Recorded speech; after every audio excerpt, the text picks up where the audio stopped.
Hi, everybody. I'm just going to share this and maybe I'll share to. No, I can't. Okay. So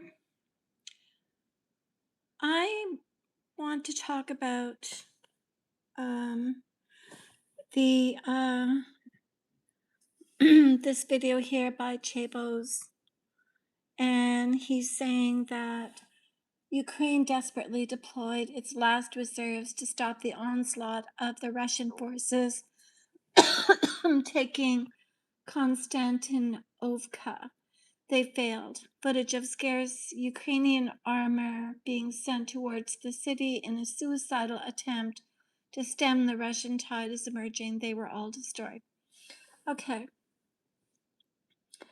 And I saw some other posts from Russia about how Putin is dressed up in his military garb, and he's saying that that he's ready now to to take over Ukraine to take more territory. They're talking about how they want more territory from Ukraine.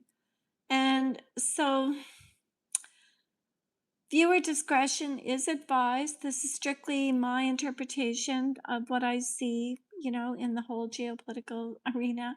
But I actually really don't believe most of the stuff that they say about Ukraine and with Russia. I actually think that a lot of this is staged. I mean, even what you're seeing here, it just really looks, it what they're doing is they're setting up a narrative that Russia is taking Ukraine, and they're going to be getting more territory, and they're going to be expanding, and and so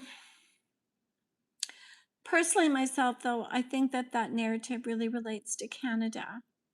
I think that when you see comms about Ukraine, you're actually seeing comms about Canada. No doubt something is going on between Ukraine and Russia. No doubt Russia's going to probably get more territory. They're going to get Ukraine. I don't think that they will bother anybody else. But, in the comms, though, Russia would represent the United States, Ukraine would represent Canada. And I think that when they talk about this, what they're really talking about is they're just setting out the narrative, because we saw today that Trump's alternative media account, Pappy Trump, let me see if I can find that, said that if Canada wishes to stop losing, they know what to do. Right. So, and I mean, we know that this is Trump's alternative account, right? We know that.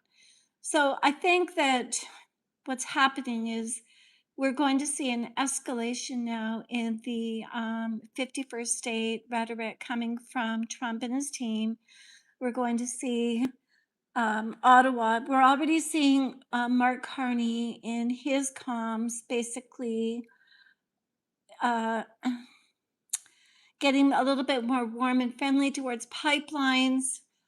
They have this Northern Pipeline, but it has this Pathways project where they have to spend like $22 billion in carbon capture, which is a total, waste of money. And the Cenovus CEO came out and said that, well, there's no business case for that, right? Like nobody wants decarbonized. They're not going to pay a premium for it. And so I think that ultimately Canada is in a situation where we have been kind of captured by the private lenders offshore. And our debt is basically like we have probably $1 trillion, honestly, when you look at all the bonds and everything that has been sold. We have been investing all of our pension funds into infrastructure in Europe, rails, hotels, real estate, like hard assets.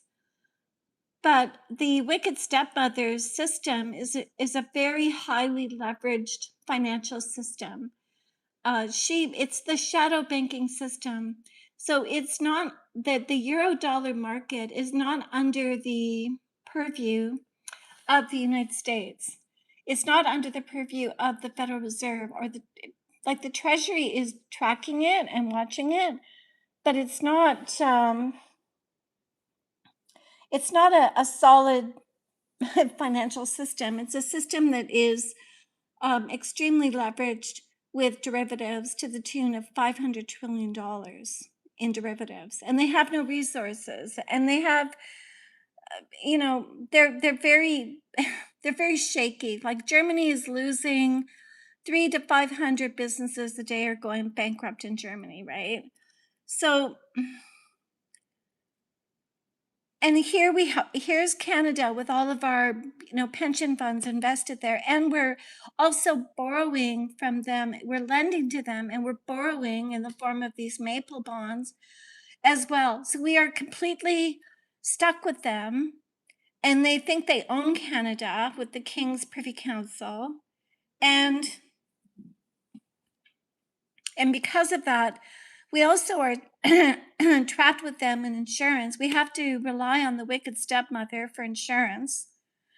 We don't have any domestic capital for our insurance needs. So all of the insurance in Canada, for the government, for the municipalities, for every Canadian, is offshore in Europe under the Lloyd's of London and the Norway insurance and Bermuda. And all of this insurance is loaded up with conditionalities for ESG. So they don't want pipelines. They control the rules of Canada.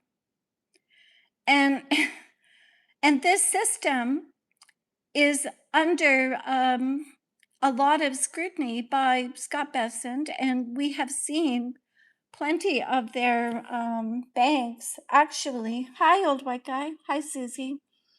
And we've seen that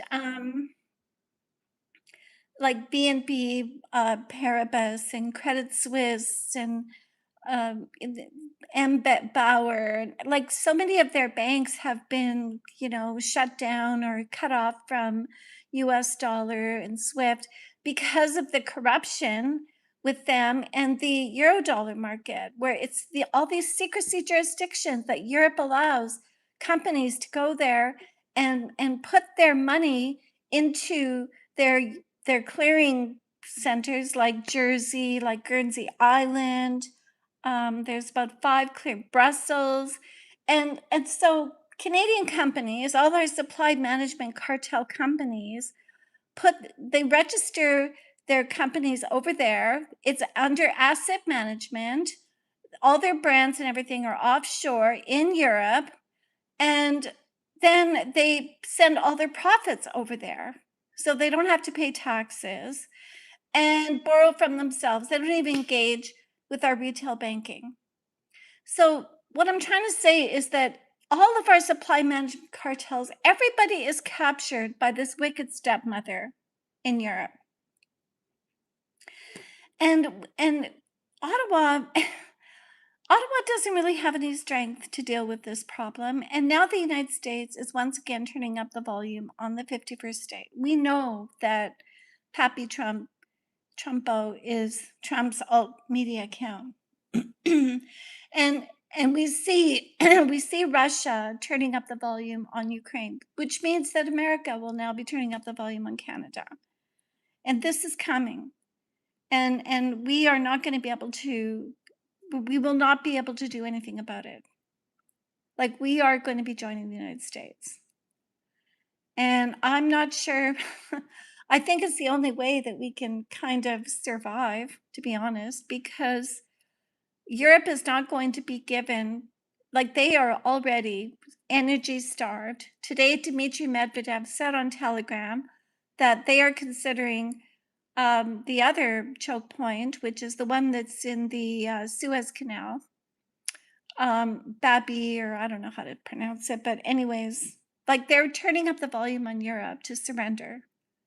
And I think that everything that we have seen for the past, since the Russian invasion of Ukraine, everything that we have seen has been forcing the wicked stepmother, the EU, the UK, to reprice their sovereign ledgers, to write off their non-performing loans, to give up the collateral security, to settle up so that Canada can be free from them and we can set about manifesting our destiny. Because right now, we're completely trapped. They're trying to get into bed with us any way they can, and it's not going to happen. And all of our, our military, our intelligence services, the RCMP, the Canadian Armed Forces, CSIS, all these guys are very busy watching all these boots on the ground that they sent here, these sleeper cells, trying to keep the Canadian people safe, while Ottawa tries to, whatever Carney is actually doing.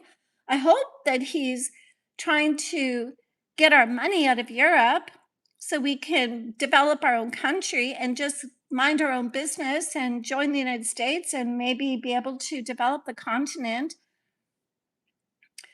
I don't know what he's doing. When I look at his comms, to me, like he seems to be he's got a two-face. He says one thing, but he means something else. So everything he says is two-faced. And nobody is talking about Canada properly. So everyone is basically treating Canada like we are crazy. We're we're weak. We are a joke. And it's very annoying. But this has been something that a process that has been developing with Ottawa and the Europeans since at least 9/11. So if you go and you watch the movie H2O and Trojan Horse, Ottawa tells you everything that's going to happen. And 5 times in the movies, the Prime Minister, Tom McLaughlin, in the movies, he says, have I ever told you the story about the frog and the mouse?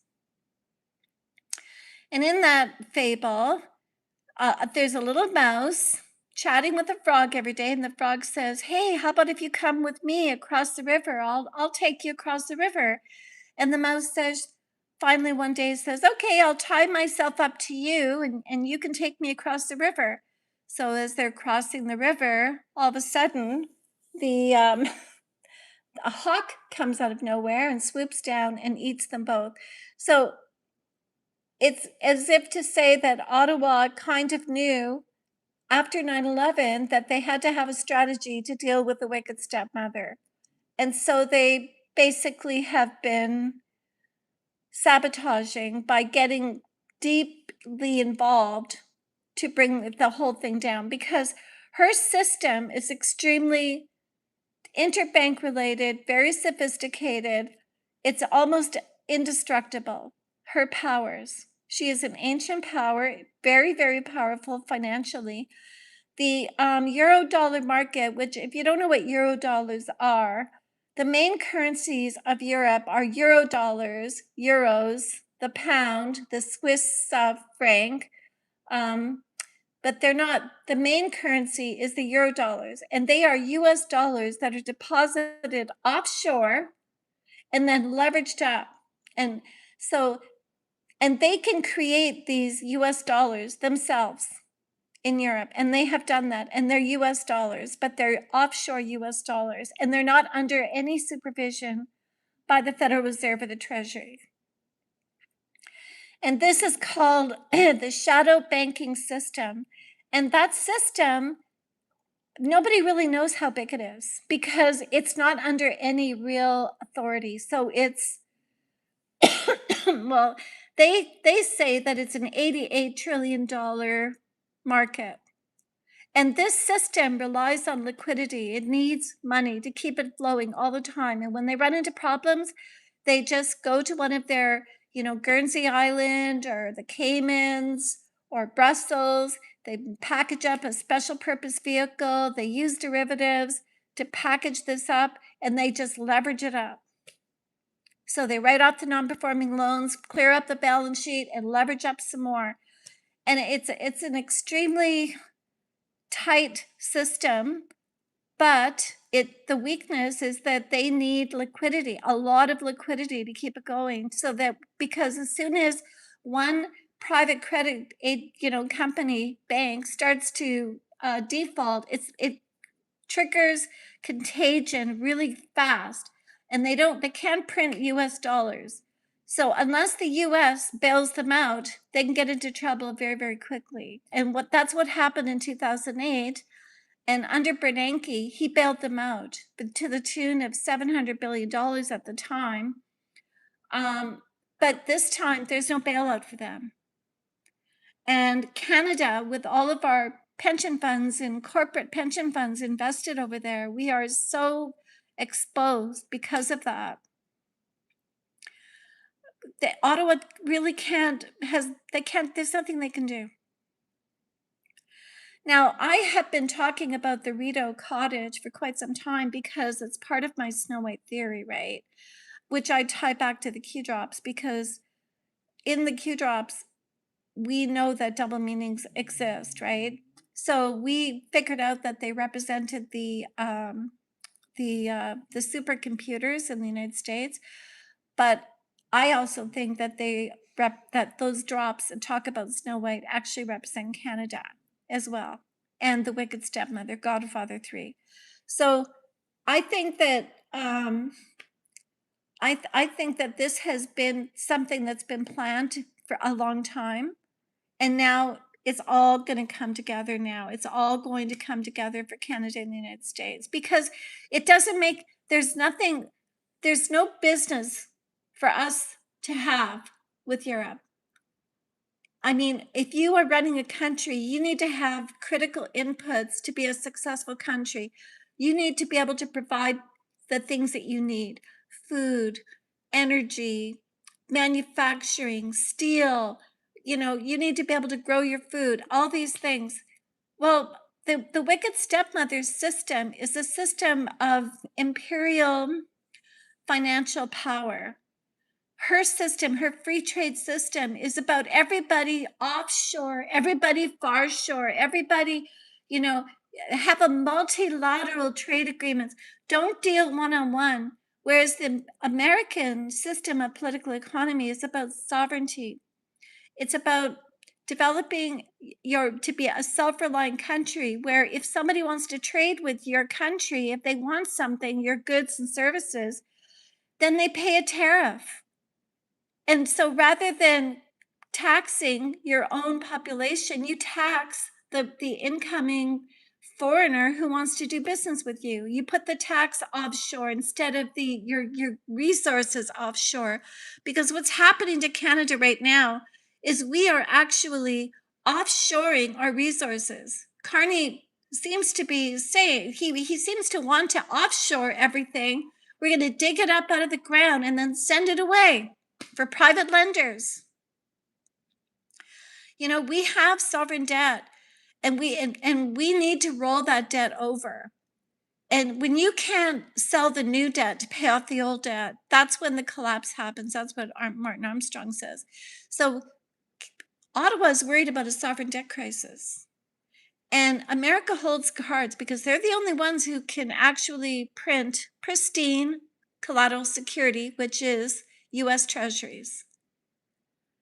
Europe needs pristine collateral to keep their system together, and they're running out of collateral security. When we had the Prime Minister of Luxembourg show up here on February the 7th, the next day Trump said that Gordie Howe Bridge will not open, because they probably leveraged up that bridge. They probably got that bridge as collateral security. And Trump said, well, that's nice that you got the bridge, but you're not going to be able to make any money off of it. So that bridge won't open until things are settled. So this is just my opinions. These are my opinions. It's a conspiracy theory of mine, but this is how I see what's going on. And I think that right now I see a really big escalation from Russia, in terms of Russia saying, we're going to be now taking even more territory. We're going to go and we're going to get, and that to me, because I'm not really sure that I believe what's happening with Ukraine. Like, Ukraine was very much was a lot in the Q drops and one of the most corrupt countries in the world. And this whole Zelensky character is a very dubious looking character to me. Okay. So I think that's kind of like a movie over there. And yes, it's important to Europe. The Ukraine is important, but I think when they're talking about Ukraine, they're usually just talking about Canada because we have a lot of money, and Ukraine doesn't have any money invested in Europe, and Europe doesn't have any money invested in Ukraine, and Europe's never going to be able to develop Ukraine. The real jewel in the crown is Canada. This is what everybody's vying over. And now it looks like things are going to be based on the comms from Russia really expanding rapidly for them in Ukraine. And I think that the same applies to America. So that's what I see going on. And and I just wanted to say that because it's a very stressful time for Canadians right now. A lot of people are really struggling, and Ottawa is not. They're not really doing anything. I mean, every day they live on Twitter or X. They live on there every day. The government of Canada lives on X. And they're constantly putting out messages of everything is going to be fine and we're building rapidly, the fastest that we ever have. Meanwhile, they have done nothing. They have absolutely not done a thing. And so exactly what they're really doing, it looks to me like what they're really doing is just trying to save as much as they can of what we have in Europe. And how they're going to structure that and what they're going to do, I don't know. Because I don't know what's going to happen to Europe. I think that they have really been extremely foolish. They really have destroyed themselves. They had they had a really unique opportunity, and instead of developing the world and the growth and developing, lifting up humanity, instead they were very greedy and decided that they were just going to rape and plunder everybody to their benefit, to hold on to their power, and now they're going to lose everything. And I don't really have that much sympathy for Europe or for the UK right now. I do for the people, but the people need to shake out of it. 'Cause I don't go to Europe, but I don't hear good reports. From what I'm hearing, they're not very strong. Like, the men are not that strong. The people are not strong. They're not really pushing back. And they have been flooded with a lot of people. We have been flooded with a lot of people. But when I'm looking at the Canadian military or watching CSIS or, our guys on X and the things that they post, what I'm seeing is that they have mapped out everything. Like, if you're somebody here, like some sleeper cell person in Canada right now, you should run for your life right now. Because they know everything what's going on, and they portray themselves as being weak, but they're not, you know? And they're really good, actually, and I think that we're in good hands with, the Canadian military and all of our intelligence, even our public servants. I think that everybody's pulling together and looking after the country and keeping things calm. And then they are putting money in people's accounts for food and stuff like that, but it's hard. A lot of people are really struggling. It's really a lot of people are unemployed, and we're being pushed down. Like, it's like they're trying to push a ball underwater all the time with the Canadian people because they won't let us develop anything. And they can't keep this going much longer. Like, this has to stop. There's way too much government. There's way too much regulation. We need to get rid of these supply management cartels. That we don't have enough competition. We can't do anything. We can't develop anything with that. With all of this top-heavy sort of elite cartels who have all their money offshore with the wicked stepmother. And so I think that things are going to be okay. But I think that right now, we are going to start hearing more and more of the 51st state. And this, even on Canada Day, the last few days, when I'm looking at the timestamps and what Carney is saying, it to me, what I'm seeing is that there is a real worry and a real concern from Ottawa right now. Very, very concerned. And I don't think that it would really serve the United States or Canada for us to have a sovereign debt crisis. So if we need currency swaps, I hope we're getting them. But they're not going to be for free. Like, I think the terms and conditions from the American side is that we need to join the United States. And whatever, and I think that they've already kind of made that agreement. So exactly what's holding this up, or exactly what is the delay, I'm not really sure about that. It could be that they're waiting on Europe. Maybe there's more, they're still trying to settle up the assets that are trapped over there. That I don't know, but I'm only guessing. I can only imagine, right? I used to be an underwriter in my job, so I understand financial underwriting. So that's about it. That's all I have to say. I'm going to go back to my movie now. Keep an eye out for the 51st state stuff. And because I think that that's going to be really coming a lot more, like from every direction. We'll probably start hearing it more and more. And based on what I'm seeing from Carney and his crew, it looks like they're very worried. Okay, good night,